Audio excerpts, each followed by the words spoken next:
자, 이제 입지론을 보겠습니다. 입지론은 142쪽과 143쪽은 뭐 별로 중요한 게 없어요. 142쪽, 143쪽은 한 번도 출제되지 않았습니다. 10분의 0. 최근 10년간은 10분의 0이고요. 물론 이제 나중에 한 번 정도 설명드려요. 그런 부분은. 그 다음에 이제 144쪽 공업입지론 있죠. 공업입지론은 10분의 2입니다. 10년에 한 두 번 정도 출제되는 거거든요. 근데 이게, 근데 이제 그 지문으로 등장한 것을 기준으로 지문이 5번 등장하면은 그걸 한 문제로 봐야 돼요. 그죠? 배부의 공업입지론과 관련된 지문이 5번 등장해야 한 문제예요. 그렇게 치면은 두 문제도 안 돼요. 그러니까 다른 거 입지론이 등장할 때 공업입지론도 함께 등장하는 정도, 이런 정도로 하면은 한 3번, 번수로는 3번 정도 출제가 되는데 지문은 10번이 안 돼요. 10개 지문이 안 돼요. 아무튼 중요도가 그런 정도고요. 그래도 뭐 요거는 어느 정도는 설명을 드릴 거고요. 중요한 거는 이제 147쪽의 상업입지론이에요. 상업입지론에서 괄호 1번과 괄호 3번보다는 괄호 2번과 4번이 더 중요해요. 149쪽에 괄호 2번이 있고요. 150쪽에 괄호 4번이 있죠. 괄호 2번, 4번이 더 중요하니까 일단 2번, 4번을 더 주의해서 봐주시고요. 그 다음에 괄호 5번도 좀 알아두셔야 되고요. 괄호 5번에서는 특히 점포 유형을 이제 봐야 돼요. 괄호 5번에서는 동그라미 2번, 3번이에요. 동그라미 2번, 3번 위주로 보시면은 이제 입지론이 정리가 되는 거예요. 자, 그 입지론에서 이제 일단 농업 입지론은 나중에 뭐 설명드릴 기회 있으니까 일단 그래도 출제가 됐던 공업 입지론부터 좀 설명을 드릴게요. 자, 입지론이라는 게 뭐겠어요? 입지가 위치란 뜻이거든요. 그럼 입지에 관한 이론이 입지론이죠. 입지에 관한 이론. 그러니까 어떤 자리가 어떤 활동을 하기에 좋은 자리냐, 그 자리 찾는 게 바로 입지론이에요. 그래서 그게 서론에 해당하는 게 앞에 아까 제가 중요도가 좀 낮다라고 하는 부분이 있긴 한데 그거는 이제 여러분이 읽어봐 주시면 되고요.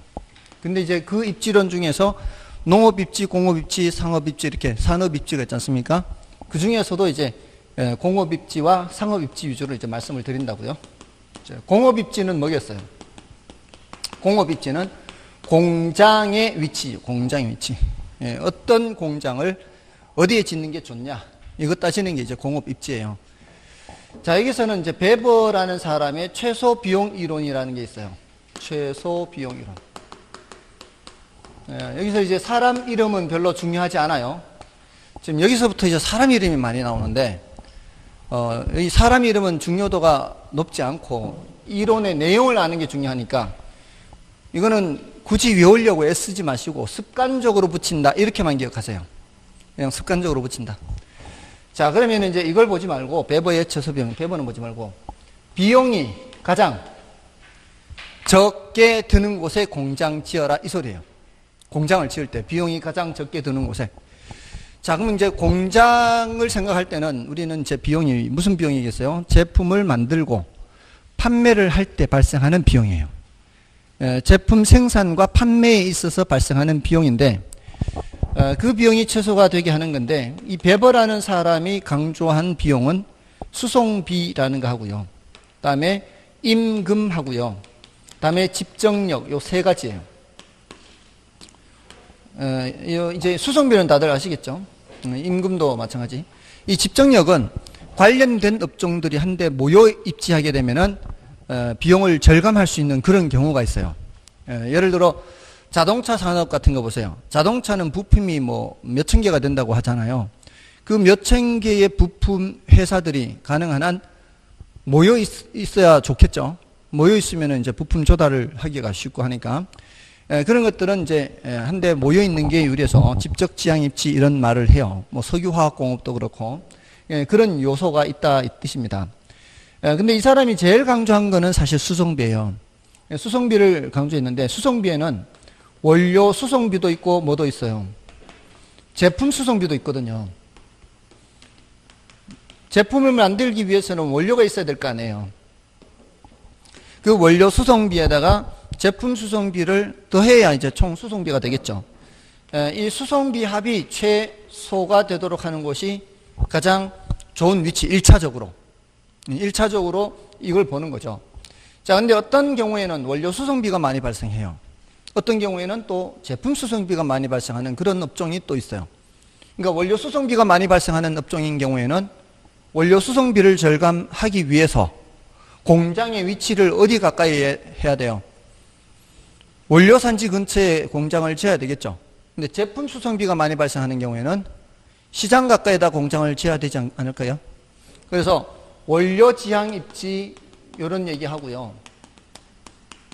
또 시장 지향 입지 이렇게 표현을 하는 거죠. 원료 지향 입지의 대표적인 게 이제 시멘트 공장 같은 거예요. 이 시멘트는 이제 석회석을 원료로 하죠.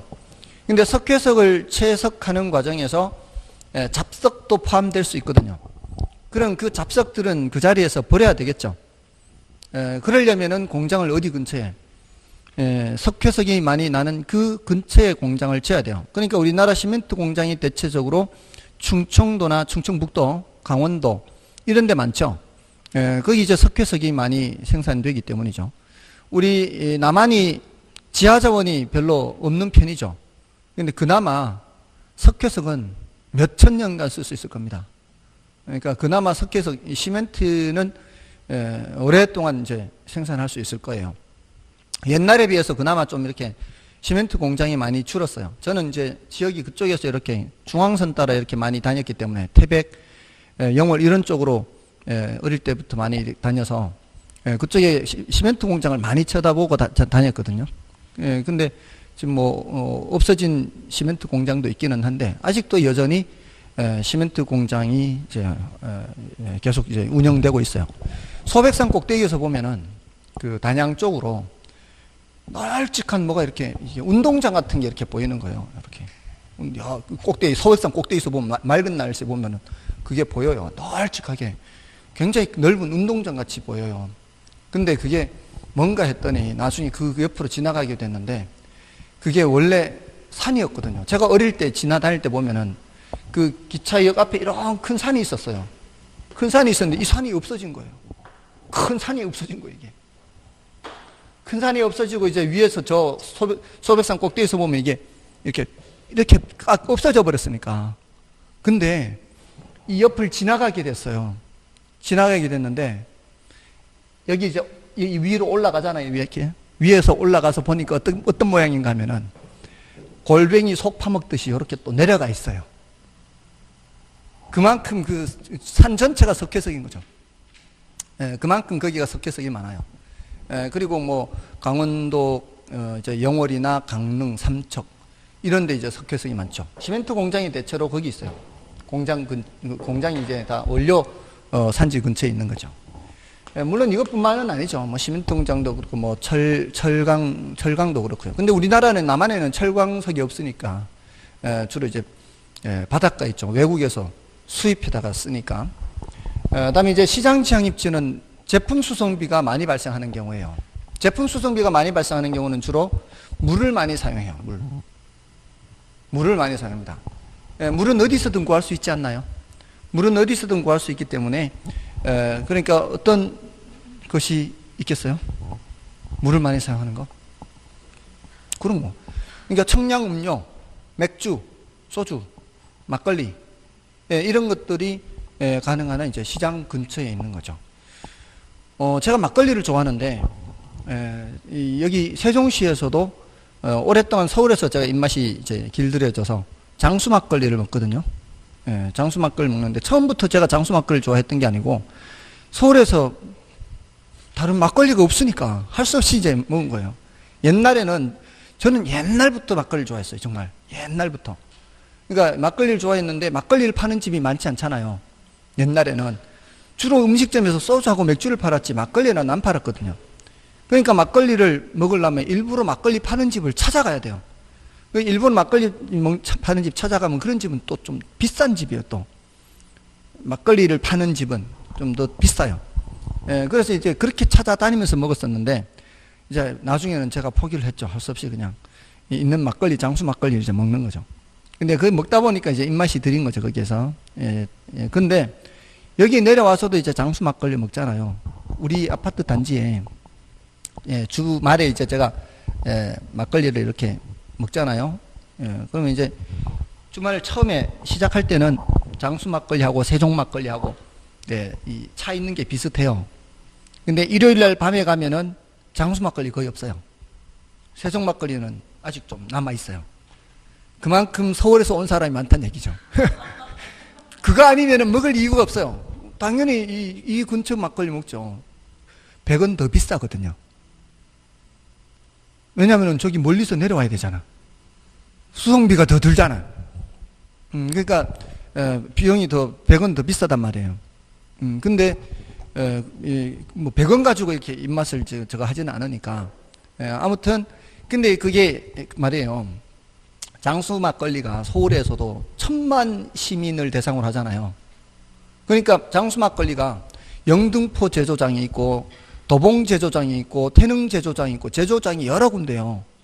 강동 제조장도 있고 성동인가 있고 여러 군데인데 그게 제조장마다 맛이 조금씩 달라요. 조금씩 달라요. 이게 약간의 이제 손맛이 달라지는지. 근데 여기 내려오는 게 어디께 내려오는가 이제 보는 거죠. 이제 먹을 때마다 습관이 이게. 왜냐하면은 그게 영등포가 좀 더 맛있거든. 이게 맛있는 게 좀 따로 있어요. 근데 사람마다 다르겠지만 이렇게 딱 봤는데 진천이에요, 진천. 충북 진천. 공장이 거기 있다고. 그러니까 서울에서 내려오긴 너무 먼 거죠. 서울에서 내려오긴 너무 머니까 이 밑에 남쪽 지방에서도 자꾸 주문이 들어오니까 요 이제 좀 밑으로 내려와서 공장을 지은 거죠. 뭐를 절감하기 위한 거예요? 수송비 절감하기 위한 거죠. 될 수 있으면은 이제 그 시장 근처로 와서. 그래서 이 남쪽, 저희 처갓집이 이제 익산인데 익산에도 진천에서 내려와요. 그러니까 그 밑에 남쪽 지방에서 주문 들어오는 거는 진천에서 이제 오는 거죠. 그러니까 이런 거는 이제 청량음료. 여기 막걸리를 이렇게 넣고 싶은데 우리 교재에는 막걸리가 없어요. 이렇게 막걸리 없어서 그냥 청량음료 뭐 이렇게 또는 맥주 이런 것들 물을 많이 사용하는 거는 이제 시장 지향 입지예요.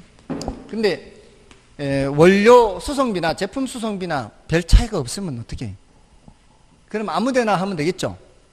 그죠? 자유입지, 자유입지, 입지 자유형 이런 이제 것도 있고요. 자, 그런데 이제 요 세 가지 이제 수송비 관점에서 본다면은, 뭐 물론 수송비 관점에서만 원료 지향 입지를 하는 건 아니에요. 수송비 관점에서만 그렇게 하는 게 아니라, 예를 들어서 그 원료의 부패가 잘 되는 그런 업종이 있어요. 원료가 부패가 잘 돼요. 예를 들어 감귤, 딸기 주스 뭐 이런 거. 감귤 주스 공장은 어디 있어야 돼요? 제주에 있어야죠. 이 내륙으로 가져오는 와중에 그냥 상하는 게 많이 있을 수 있잖아요. 감귤이 생각보다 굉장히 빨리 상하더라고. 이걸 10kg짜리 한 박스를 이렇게 주문하다 보면은 금방 상한 게 나오죠. 그러니까 이제 상하기 전에 빨리 가공을 해야 되니까 그런 것도 원료의 부패가 심한 거는 원료 지향, 제품 부패가 심한 거 이런 것들은 시장 가까이 있어야 되겠죠. 빵 공장 같은 거. 밀가루 상태는 잘 부패가 안 되지만 빵으로 만들면 부패가 빨리 되잖아요. 그러니까 그거는 이제 시장 근처에 있어야 되겠죠. 아무튼 그런 것 때문에라도 이렇게 바꿀 수는 있지만 이제 요거는 이제 원료 수송비나 제품 수송비의 관점에서 이렇게 살펴보는 거고. 자, 어떤 위치를 이제 찾았는데요. 이게 수송비가 최소가 되는 위치예요. 수송비가 최소가 되는 위치예요. 근데 이 위치를 벗어나면은 어떻게 해요? 수송비가 더 많이 들겠죠. 수송비가 최소가 되는 걸 찾았으니까 벗어나면 수송비가 더 많이 드는데 수송비가 좀 늘어나더라도 임금을 많이 줄일 수 있다면 이쪽으로 옮기는 게 괜찮을 수 있죠. 이럴 때는 이제 노동지향 입지라 그래요. 노동지향 입지. 저임금 노동력이 필요한 그런 업종이죠. 여기는 이제 섬유산업이나 신발산업 이런 거 있죠. 그래서 우리나라에 많이 있다가 중국을 거쳐 지금 동남아로 갔죠. 중국도 지금 인건비가 많이 올라갔기 때문에 지금 중국도 지금 경제 성장이 둔화되고 있죠.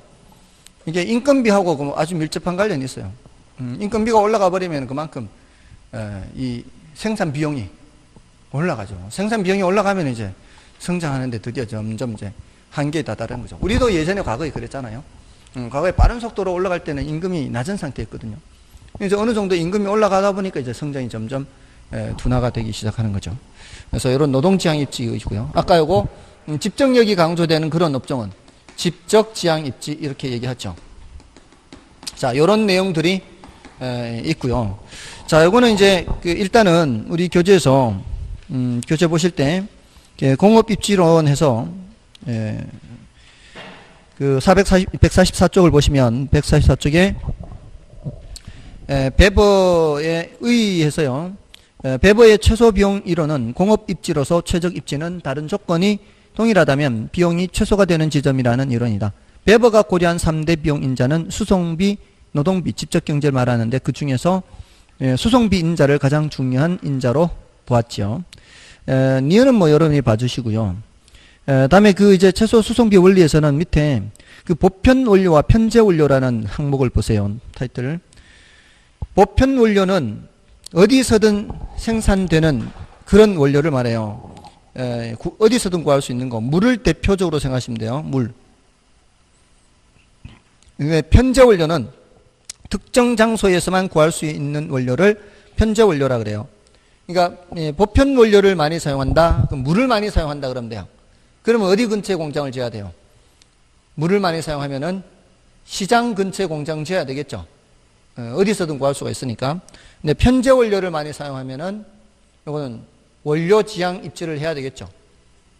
편제 원료는 석회석 같은 거 생각하면 되는 거예요. 특정 지역에서만 생산되는 거. 자, 그렇게 생각하시고요. 다음에 오른쪽 페이지에 원료 지수나 입지 중량. 자, 이런 건 일단 남겨놓으세요. 나중에 할 테니까. 다음에 145쪽이 밑에 뭐 노동지향 입지라든가 집적지향 입지. 이런 것들은 이제 여러분이 확인해 주시고요. 밑에 공업 입지 형태의 예가 있죠, 예가. 거기에 기억의 원료 지향 입지도 있고, 니은에 시장 지향 입지도 있고, 노동 지향적 산업, 여러 가지 예가 있잖아요. 그 예를 읽어는 주세요. 읽어는 주시는데, 외우려고 하지는 마세요.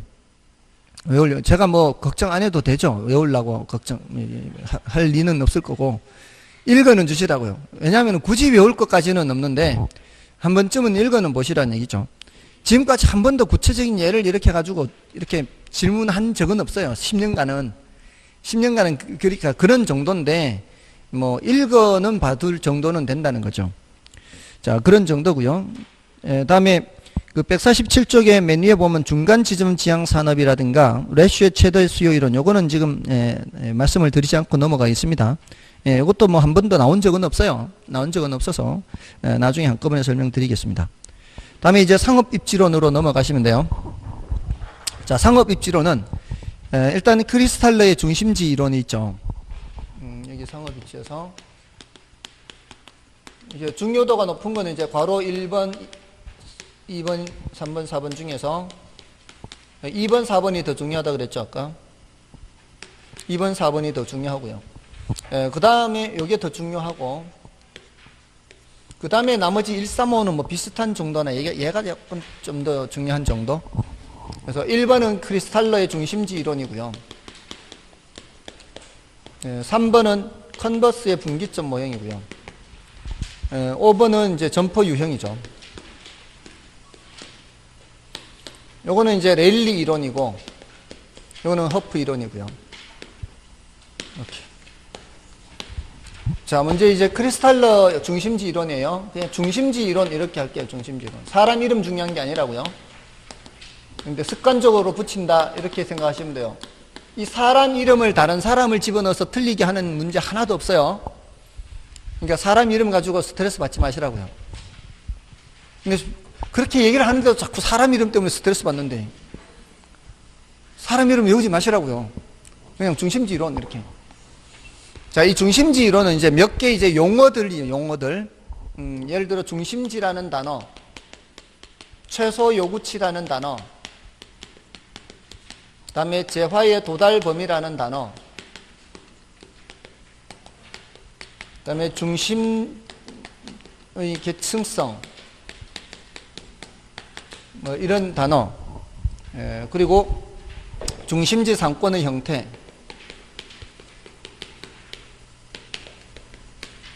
뭐 이런 내용들이 있어요. 그러니까 이 단어 정리 정도로 해 두시면 돼요.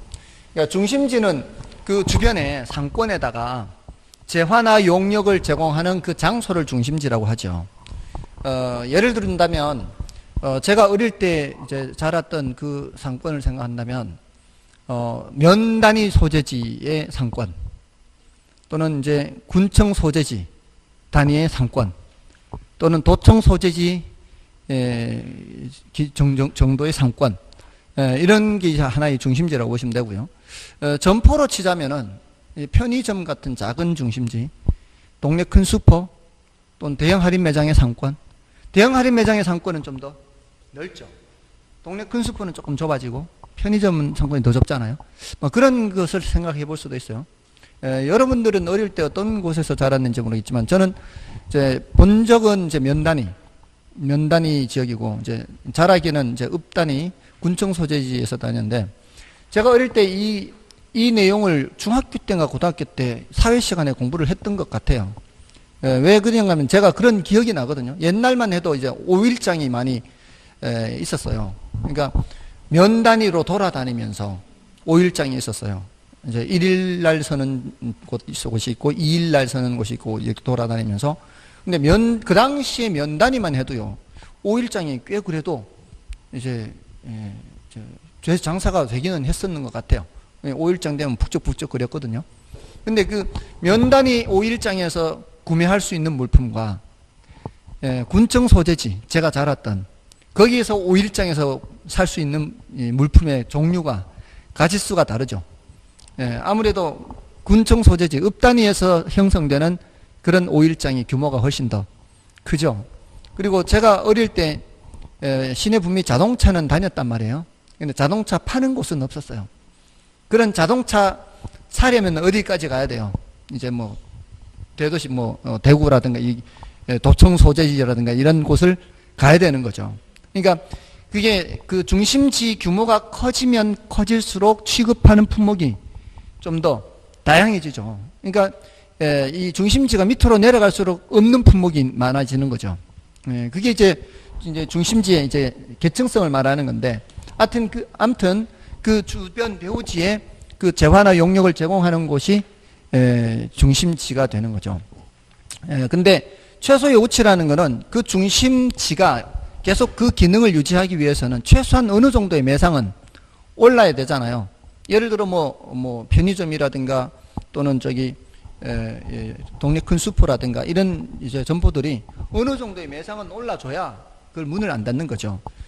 그렇게 되는 최소한의 범위를 최소 요구치라 그래요. 그렇게 되는 최소한의 범위. 이 최소 요구치인데, 보통 문을 닫는 이유가 뭐겠어요? 최소 이 정도 범위의 고객들이 이용을 해줘야 되는데, 점포가 너무 다닥다닥 붙어 있으면은 이게 다 분산해버리니까 이게 최소 요구치를 충족을 시킬 수가 없죠. 그러니까 이제 문을 닫는데, 장사가 되려면은 지금 최소 요구치는 이 정도라도 이 점포를 이용하는 고객이 존재하는 범위는 더 넓어야 되겠죠. 여기가 이제 바로 재화의 도달 범위라는 거예요. 그럼 재화의 도달 범위라는 것은 요걸 벗어나면은 수요가 있다는 얘기, 없다는 얘기예요. 수요가 없다는 얘기죠. 그러니까 딱 수요가 제로가 되는, 수요의 크기가 제로가 되는 그 경계까지 거리가 뭐란 얘기예요? 재화의 도달 범위라는 거예요. 그래서 중심지가 성립하기 위해서는 어떻게 해야 돼요? 중심지가 성립하기 위한 조건은 최소 요구치보다는 뭐가 더 커야 돼요? 재화의 도달 범위가 더 커야 된다는 거죠. 이걸 이제 함께 기억하시면 돼요. 그러니까 요 뜻을 알아두시고, 재화의 도달 범위 뜻을 알아두시고, 중심지 성립 조건 알아두시고, 그러면 이제 여기까지 되는 거고, 조금 전에 중심지 계층성은 피라미드 그려보면 돼요. 피라미드 구조에서 저차 중심지, 중차 중심지, 고차 중심지, 위로 올라갈수록 중심지 개수는 어때요? 중심지 개수는 점점 줄어들겠죠. 중심지 규모는 커지고, 중심지와 중심지 간 거리는 점점 이제 멀어지겠죠. 도청 소재지와 도청 소재지, 군청 소재지와 군청 소재지 이렇게 중심지와 중심지. 물론 뭐 대형 할인점과 대형 할인점 간 거리, 예, 동네 큰 슈퍼와 동네 큰 슈퍼 간 거리 충분히 이해되시죠? 예, 이게 다 어느 정도 생활을 하신 분들이기 때문에 이런 정도는 다 이제 이해가 될 거고 오히려 중학생, 고등학생 이제 사회생활이 적거나 이러면은 오히려 더 힘들 수가 있는 거죠. 예, 아무튼 이런 게 이제 중심지의 계층성이에요. 중심지의 계층성. 자, 이런 내용 하고요. 다음에 이제 중심지 상권 형태 이런 내용인데 지금 요게 그 계속 지금 147쪽에 기억, 니은, 디귿 하는 거잖아요. 근데 그 중심지 이론의 전개 바로 위에 보세요. 바로 위에. 의를 보시면 두 번째 줄 끝에 이 이론의 전제 조건은 동질 공간의 평야 이렇게 있죠. 자, 동질 공간의 평야는 산도 없고 강도 없고 평평한 곳이다 이 말이에요. 유리판 같이 평평한 곳에 동일한 교통수단의 이용이에요. 그러니까 사방팔방으로 교통 조건이 똑같아요. 그 다음에 운송비는 거리에 비례하고요. 자, 거리에 따라 이제 비용이 많이 발생하는 거죠. 동일한 기호와 구매력을 갖춘 인구의 균등분법. 이게 맨 끝에 게 제일 아주 그냥 특징적인 이제 가정이에요. 동일한 기호와 구매력을 갖춘 인구의 균등분포가 뭔 말이에요? 똑같은 사람이 일정한 간격으로 분포되어 있다는 거예요. 똑같은 사람이. 예, 모래알같이 모래알이 일정한 간격으로 분포되어 있어요. 그리고 점포도 중심지가 이렇게 일정한 간격으로 있는 거예요. 중심지가 일정한 간격으로 이렇게 있으면 이 말이에요. 이렇게. 자, 여기서 중심지가 이제 자신의 상권을 넓혀가요. 자신의 상권을 넓혀가면은 이제 원형으로 가겠죠. 왜냐하면은 사방팔방 교통 조건 똑같고 평평한 곳에 고객들도 일정하게 분포되어 있으니까 자신의 상권을 이렇게 넓혀간단 말이에요. 넓혀가다 보면은 어떻게 돼요? 서로 부딪히겠죠, 이렇게. 부딪히면은 서로 닿지 않는 이 부분이 있죠. 서로 닿지 않는 부분을 차지하려면 어떻게 해요? 얘도 서로 닿지 않는 부분을 차지하려면 상대방 영역을 침범을 해야 되죠. 상대방 영역을 침범하게 되면 서로 경쟁이 어때요? 치열하겠죠, 여기는. 겹치는 부분은. 그럼 상대방 영역을 서로 침범하게 이렇게 경쟁이 치열하다가 나중에는 어떻게 해요? 이렇게 서로 상권을 나누어 갖는 거죠. 근데 이쪽만 나누어 갖는 게 아니라 이쪽에도 있을 거 아니에요. 이쪽도 나누어 갖고, 이쪽도 나누어 갖고, 이쪽도 나누어 갖고 하는 과정에서 여기가 무슨 형태가 되는 거예요? 정육각형. 이제 원형으로 계속 하다가. 그러니까 이 중심지 상권 형태가 가장 이상적인 형태가 어떤 형태요? 가장 이상적인 게 뭐예요? 일정한 간격으로 중심지가 있고 고객들도 일정하게 분포가 돼 있고 사방팔방 교통 조건 똑같고 이렇게 해서 상권이 형성이 된다면 결국에는 어떤 형태로 이루어질 것이다. 정육각형 형태로 이루어진다. 이게 가장 이상적인 형태의 상권이다 이 말이에요. 근데 현실적으로는 이렇지 않잖아요. 이상적이라면 이렇겠지만 현실적으로는 교통 조건이 다를 수가 있고 산이 있을 수 있고 강이 있을 수 있고 좀 바뀌어지겠죠. 바뀌어지겠지만 여기서 말하려고 하는 게 뭔지는 아시겠죠. 어떤 중심지가 있으면 똑같은 크기의 중심지들이 있으면은 똑같은 어떤 규모의 어떤 상권이 형성이 될 거라는 거죠. 그래서 이 상권 범위에서는 이제 이쪽으로 가고, 이 상권 범위에서는 이쪽으로 가고, 뭐 이렇게 되는 거죠. 예, 그게 이제 가장 이상적인 형태요.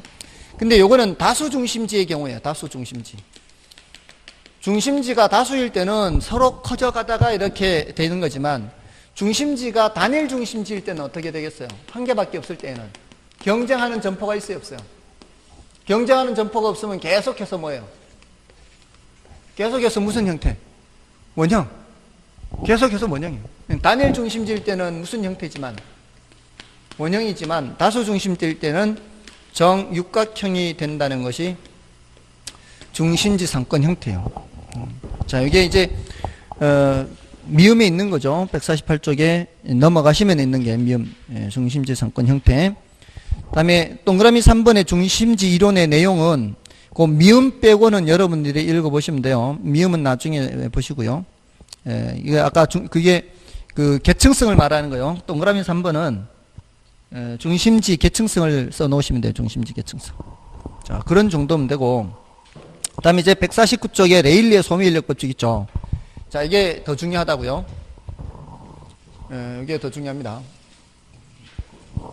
자, 레일리 법칙과 그 밑에 컨버스와 흠프 이 세 이론 모두 중력 모형이라 그래요. 중력 모형이라 그래서 레일리 이론을 발전시킨 이론이에요. 그 레일리의 소매 인력 법칙 하는데, 자, 요거는 이제 뉴턴의 만유 인력 법칙이라는 거 있지 않습니까? 그 뉴턴의 만유 인력 법칙을 그대로 적용한 이론이에요.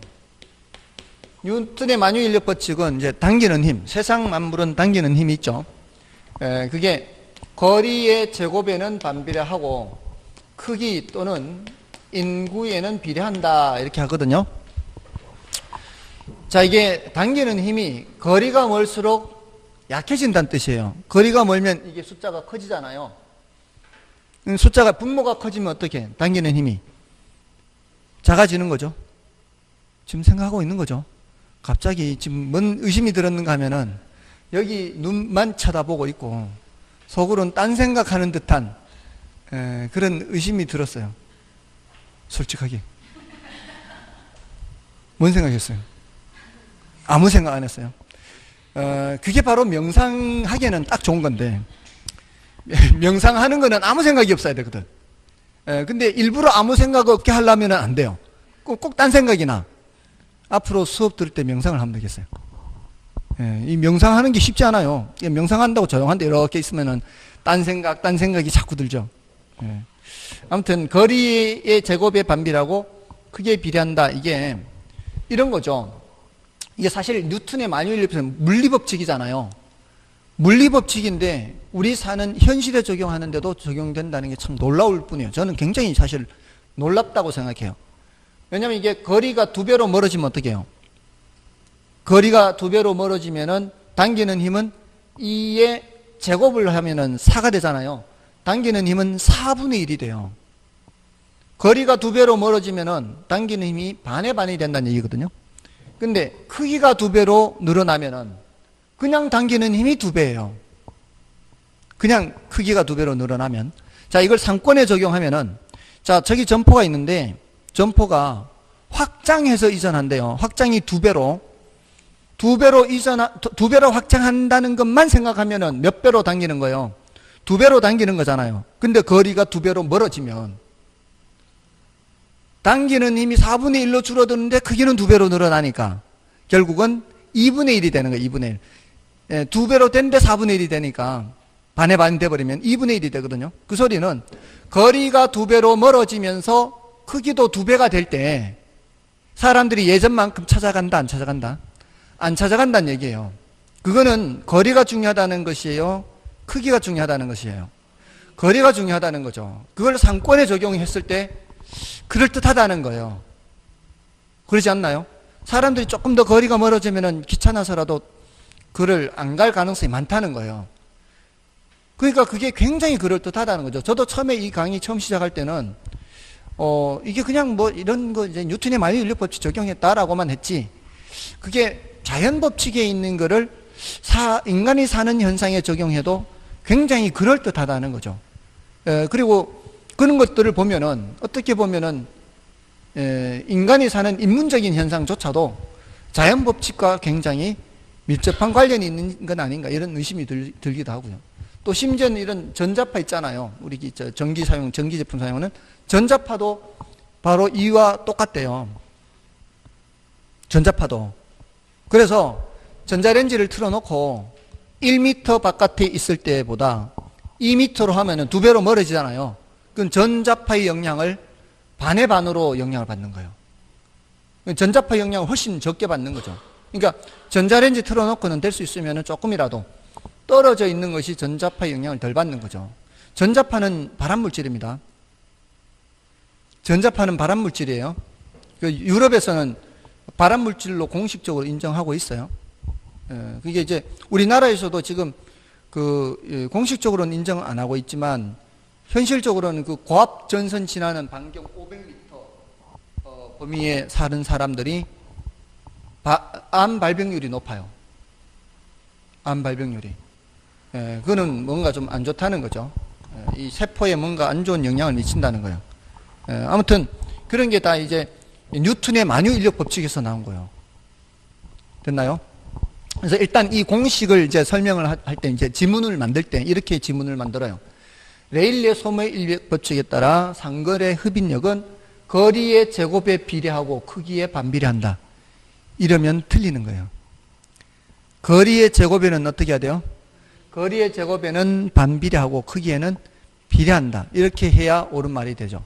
또는 거리에 반비례하고 크기의 제곱에 비례한다. 이렇게 해도 안 되겠죠. 거리의 제곱에 반비례하는 거잖아요. 크기에는 비례하고 크기의 제곱에 비례하는 게 아니고. 그러니까 이 공식을 그대로 문장으로 풀었으면 된다고요. 이 공식을. 됐죠? 거기에다가 자, 상권의 크기가 다른 두 중심지가 있다면 이거 잘 틀립니다. 굉장히 잘 틀려요. 상권 경계는 어디 가까이 있을까요?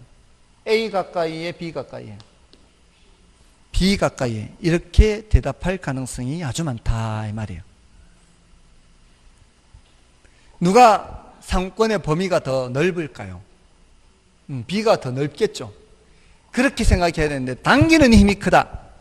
이렇게 생각을 하면은 당겨간다는 느낌에 경계를 잘못 판단할 수 있다고요. 얘가 이 상권 범위가 넓어요. 얘는 상권 범위가 좁아요. 경계는 어디 있어요? 여기 있단 말이에요. 여기. 뭘 그렇게 놀라요. 틀리기 쉽다고. 얘가 당기는 힘이 크다라는 생각만 하기 때문에 이 공식 때문에. 경계는 어디 가까이 있다고요? 작은 쪽 가까이. 이거 굉장히 잘 틀려요. 저도 틀린 적이 있으니까. 그냥 무심코 이렇게 풀다가 이렇게 검토할 때 이제 모의고사 출제해놓고 검토하잖아요. 무심코 이렇게는 틀렸어 보니까 이제 그렇게 읽은 거죠. 틀리시니까 조심하라 이 말이에요. 경계를 묻는 거는 경계의 위치는 어디 가까이 있다? 작은 쪽 가까이 있다. 큰 쪽이 아니에요. 아시겠습니까? 자, 이런 내용인데요. 자, 레일리 이름 보세요. 의의를 보시면 소매인력 법칙이란 만유 인력 법칙을 이용하여 상권의 범위를 획정하는 모형으로 소매인력 법칙이란 레일리가 주장한 상권 구성 모형이다. 두 중심지 사이에 위치하는 소비자에 대하여 상권이 미치는 영향력은 자, 거기 나오죠. 두 중심의 크기에는 비례하고 거리의 제곱에 반비례한다는 것이다. 그걸 틀리지 않도록 해야 된다고요. 그리고 이제 크리스탈의 중심지 이론이 중심지 형성 과정에 초점을 맞추고 있다면 아까 중심지 형성 과정이 아까 정육각형이 있잖아요. 크리스탈레는 형성 과정을 봤잖아요. 그래서 정육각형이 되는지 그냥 원형이 되는지 형성 과정을 봤는데 레일리는 중심지 간 상호작용에 초점을 맞추고 있어요. 그러니까 서로 밀당을 하는 거예요. 밀당. 상호작용이라는 게. 상호작용이라는 게 그거잖아요. 이렇게 미는 게 있으면 작용이 있으면 반작용이 있잖아요. 그런 게 있다는 거죠. 다음에 내용에 보시면은 상거래 흡인력은 중심지까지 거리 제곱에 반비례하고 중심의 크기. 자, 그 공식은 꼭 기억을 해 두시고요. 밑에 기억은 이제 방금 말씀드린 거고, 니은에 있잖아요. 니은을 조심하시라고요. 따라서 고차원 중심지와 저차원 중심지가 서로 마주하고 있을 때 상권의 경계는 어디 가까이? 저차원 중심지 가까운 곳에서 결정된다는 거 이거 조심하라 이 말이에요. 잘 틀리니까. 다음에 자, 이 이론은 두 도시 간에 별다른 장애 요인이 없는 것을 상정하고 있으나 실제로는 지형 지세와 같은 자연적 장애 요인이나 주민들의 구매 습관 등에 따라 반드시 일치하지는 않아요. 예, 그래서 이걸 발전시킨 사람이 허프예요. 허프는 이렇게 발전시켰어요. 지금 조금 전에 읽은 내용이 뭐예요? 이게 아무런 장애 요인이 없다. 아무런 장애 요인이 없다. 그리고 구매 습관에 따라 다를 수 있는데 그런 걸 고려하지 않았잖아요. 그럼 허프는 어떻게 했는가 하면 이제 레일리와 허프의 차이점이에요. 자, 일단은 허프는 따로 제가 뒤에 안 읽어드리고 이렇게 좀 발전시킨 사람인데요. 컨버스는 좀 이따 하고요. 자, 어떻게 받는가 하면 레일리하고 허프가 이제 받는 게 관점이 이렇게 달라요. 재밌어요. 어떻게 재밌는가 하면 이 레일리는 중심지 입장에서 봤어요. 중심지 입장에서. 중심지가 어느 정도 범위까지 고객을 끌어당길까요? 하는 관점에서 봤어요. 중심지가. 이 범위에 있는 고객을 끌어당기겠네. 이렇게 본 거죠. 중심지가. 이렇게. 이거를 무슨 관점이라고 하는가 하면은 거시적 관점이라고 그래요. 여기에 모래알 같이 철가루가 있다고 생각해요. 철가루. 많은 철가루가 사람들, 고객들이에요. 이 범위 안에 있는 철가루는 어디로 끌려가요? 이 자석에 있다면은, 자석이 이쪽에 있고요. 이쪽에 자석이 있어요. 이 범위 안에 있는 철가루는 이 자석으로 끌려가는 거죠. 이 범위 안에 있는 철가루는 이 자석으로 끌려가는 거예요. 됐나요? 중심지가 고객들을 끌어들이는 관점에서 이제 거시적인 관점에서 분석했다 그래요. 근데 허프는 그렇게 안 보고요. 허프는 미시적으로 봤어요. 철가루를 봤어요. 철가루를. 철가루가 이쪽으로 끌려갈까 저쪽으로 끌려갈까 이렇게 본 거죠. 미시적으로 본 거예요. 이쪽으로 끌려갈까 저쪽으로 끌려갈까 이렇게 본 거예요. 이쪽으로 많이 가까이 있으면 당연히 이쪽으로 끌려가겠죠. 저쪽으로 많이 있으면 저쪽으로 끌려가겠죠. 맞나요? 자, 그렇게 봤는데, 자, 그런데요. 미시적으로 봤는데, 자, 이게 이렇게 약간 다시 그려 볼게요.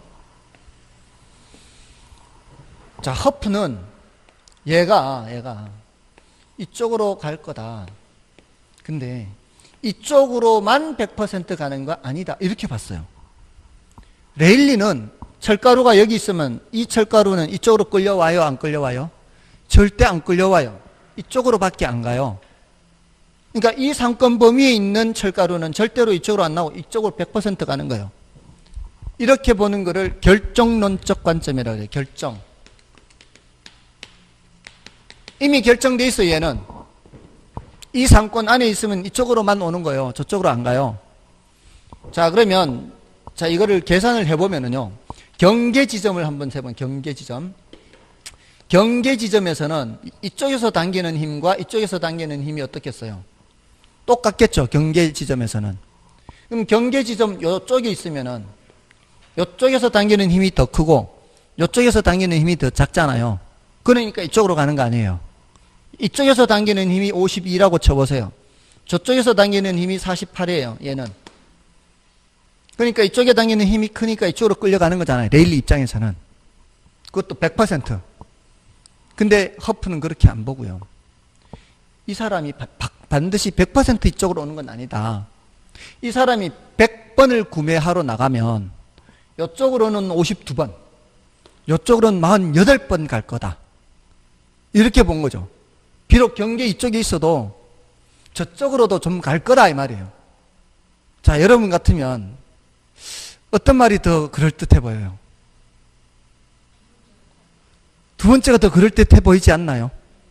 100번, 이쪽으로 물론 더 가까우면 더 가까울수록 이쪽에서 당기는 힘이 90이고 저쪽에서 당기는 힘이 10이라면 한 90번, 100번 중에 90번은 이쪽으로 하겠지만 그래도 가끔은 이쪽에 갈 수도 있지 않나? 이렇게 보는 거잖아요. 그러니까 100%가 결정 나 있는 게 아니고 확률적이에요. 확률적. 그쵸? 그럴듯하지 않나요?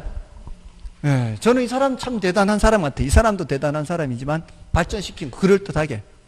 거기에다가 어떻게 받는가 하면은 이 허프는 이제 레일리는 말이에요. 레일리는 이 두 우주 공간, 이제 뉴턴의 만유 인력 법칙처럼 이 두 우주 공간에 아무런 저항 물질이 없다라고 가정한 것처럼 뉴턴의 만유 인력 법칙을 그대로 적용한 거예요. 그러니까 어떤 이제 사람이 있으면 이쪽으로든 이쪽으로든 장애 요인이 없다라고 봤어요. 레일리는. 근데 허프는 이쪽으로는 비포장 도로라는 거예요. 이쪽은 포장 도로고. 그럼 어느 쪽으로 갈 가능성이 더 높아요?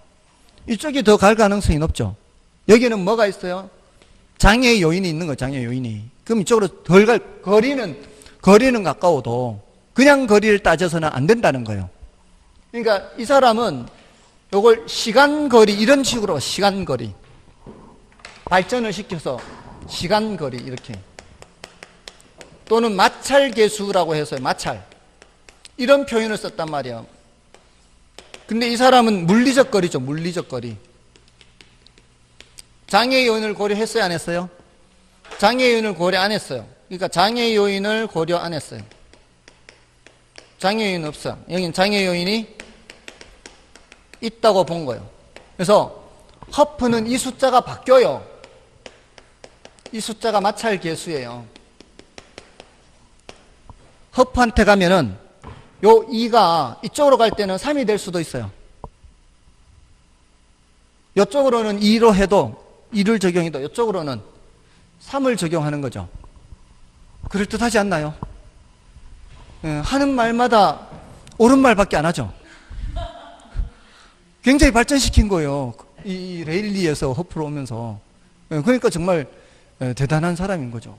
이런 장애인을 고려했고 확률론적 관점에서 봤고 미시적 관점에서 봤고. 됐나요?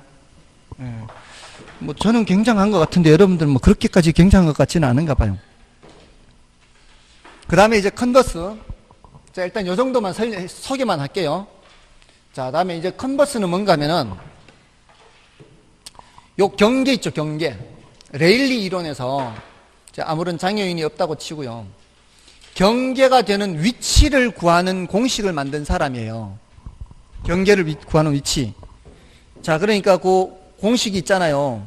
그 150쪽에. 괄호 3번에 공식 있죠. 루트 나오는 공식이 있죠. 찾으셨나요? 있어요, 없어요? 있잖아요. 그 경계가 되는 위치를 찾는 거거든요. 맞나요? 공식이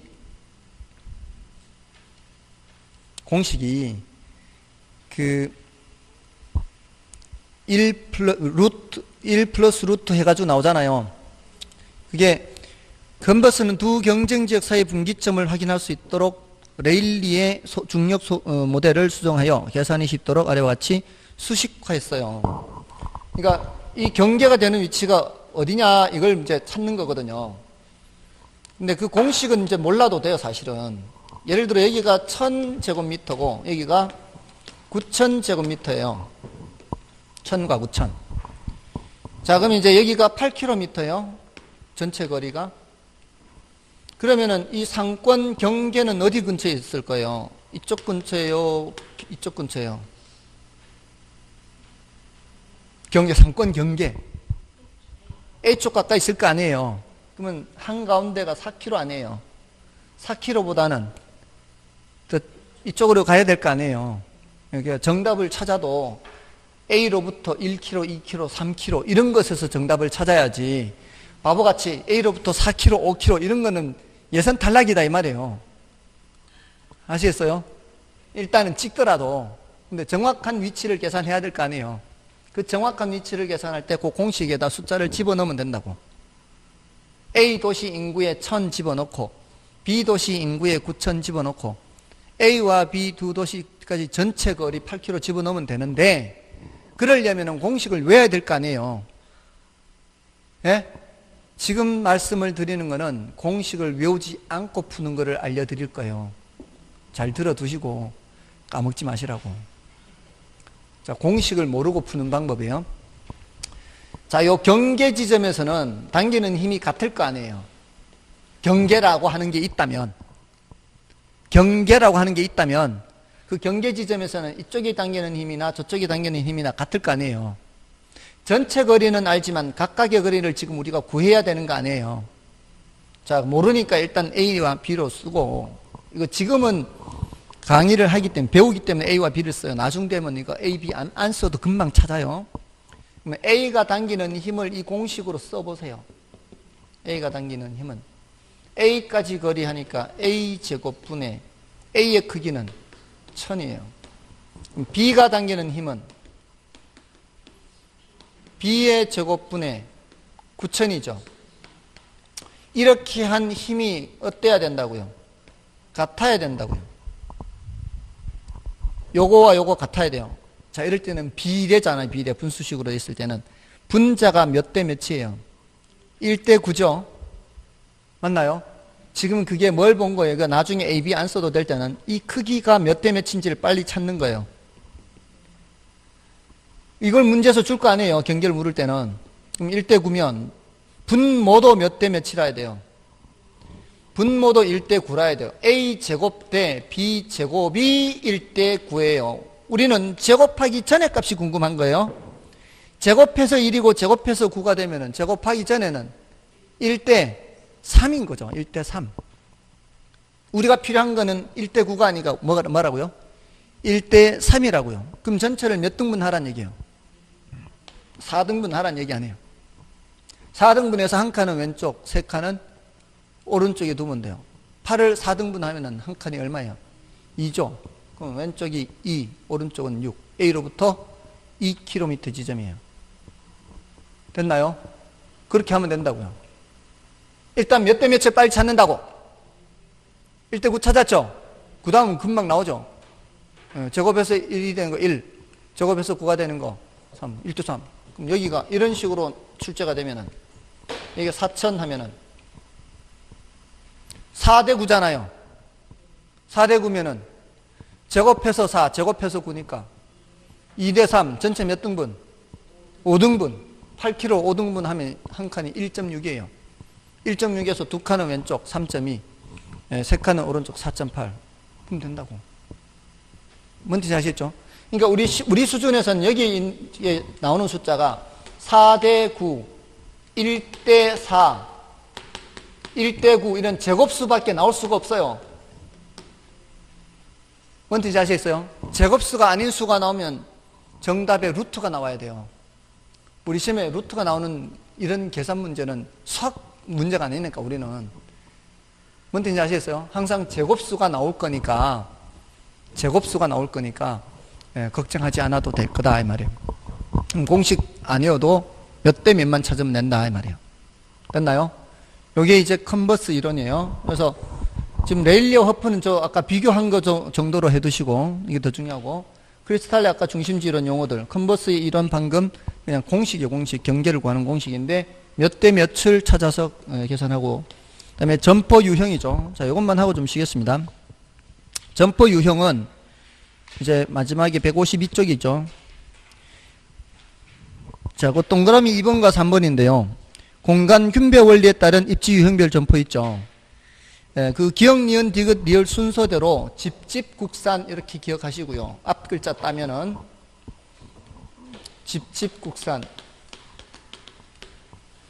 집집, 국산, 전, 선, 편 이렇게요. 전문품점, 선매품점, 편의품점. 그 오른쪽 페이지까지 걸쳐 있죠. 요거는 집심성 점포, 집적성 점포, 국부적 집중성 점포, 산재성 점포. 이거는 전문품점, 선매품점, 편의품점이에요. 얘네들의 키워드를 잘 기억하세요. 집심은 중심이란 단어가 키워드예요. 이 심자 때문에 심자. 그러니까 중심이란 단어를 빼고 설명할 수는 없어요. 집재에는 중심이 들어가면 안 되는 겁니다. 한데 모여 입지하는 거예요. 요거는 국부적 중심지가 키워드예요. 국부적 중심지. 산재성은 분산하여 입죠. 분산. 산재성 분산. 그리고 전문품점은 구매를 위한 비용이나 노력을 아끼지 않아요. 비용이나 노력을 아끼지 않는 거예요. 자, 그래서 얘는 대체로 전문품점은 집심성 점포가 많아요. 선매품점은 키워드가 비교 후 구매. 이걸 찾으면 돼요. 비교 후 구매. 이 선자는 고를 선자예요. 고를 선자. 비교를 해야 고를 거 아니에요. 그러려면은 집재성 점포가 많아요. 물론 선매품점이 집심점도 있을 수가 있어요. 그 다음에 편의품점은 산재성 점포가 많아요. 대체로 이렇게 연결이 돼요. 그래서 여기에 우리 교재에 구체적인 예들도 있지만 구체적인 예들을 기억하는 것은 중요도가 낮아요. 구체적인 예들을 기억하는 일단 중요도가 낮으니까 뭐를 정확하게 알아두도록 하는 거예요. 이 점포의 유형의 뜻을 정확하게 알아두시도록 하면 돼요. 자, 그 정도면 되겠습니다. 나머지는 이제 일단 안 봐도 되고요. 좀 쉬고 뒤에 지대론하고 도시공간 구조를 보겠습니다.